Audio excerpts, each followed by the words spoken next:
বাংলাদেশে এই যে আপাকে দিল্লি পালাইতে হয়েছে, এটার মাস্টার মাইন্ড হচ্ছে বাম বাম সংগঠনগুলো। কেন বলছি? Let me explain a little.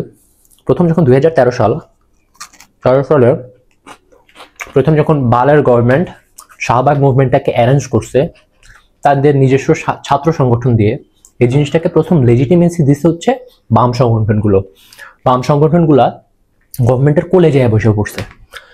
বাম সংগঠন, বামের যেই কন্ট্রোলড মিডিয়া, প্রথম আলো, ডেইলি স্টার, এরা তো এই প্রথম তারা বালকে কনফিডেন্স দিছে যে জুডিশিয়াল সিস্টেমকে সম্পূর্ণ কন্ট্রোল করলেও বাংলাদেশের মানুষ কেউ কিছু বলবে না, এই পাওয়ারটা দিছে।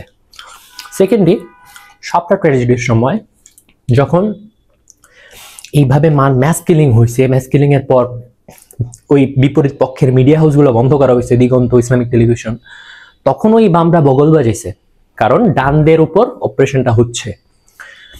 তো এই বগল বাজিয়ে তারা বালের গভর্নমেন্টকে আরো কনফিডেন্স দিছে যে প্রশাসনও যদি তুমি দখল করে নাও, we are not gonna say anything. দ্বিতীয়বার সাহস পাইছে। থার্ডবার হচ্ছে জঙ্গি জুজু। জঙ্গি জুজু দিয়া ডানপন্থী যত ইসলামপন্থী লোকজন আছে, যারা তারে বিভিন্ন আনসার আর হিন্দি, আনসার আর ইংলিশ ইত্যাদি ইত্যাদি নাম দিয়া পয়রা দিছে, গুম করে ফেলেছে। স্টিল বামরা চুপ ছিল, সেলিব্রেট করছে ব্যাপারগুলোকে, কারণ ডানদের উপর করা হচ্ছে।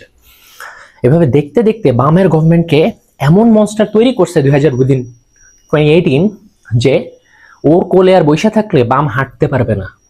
You know what I mean. তারপর আইসা বিভিন্ন আন্দোলনে যা দুষ্টু এই টাইপের ভূমিকা পালন করছে হচ্ছে বামরা। তারপর 2024 আপনারা দেখছেন কি হয়েছে।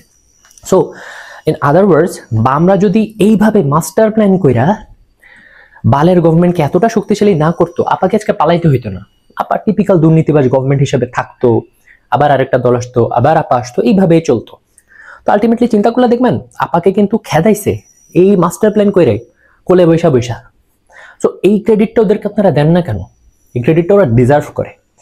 তো আমি অবশ্যই বামকে এই জন্য I am very much thankful to them, আমি ধন্যবাদ জানাচ্ছি। Thank you.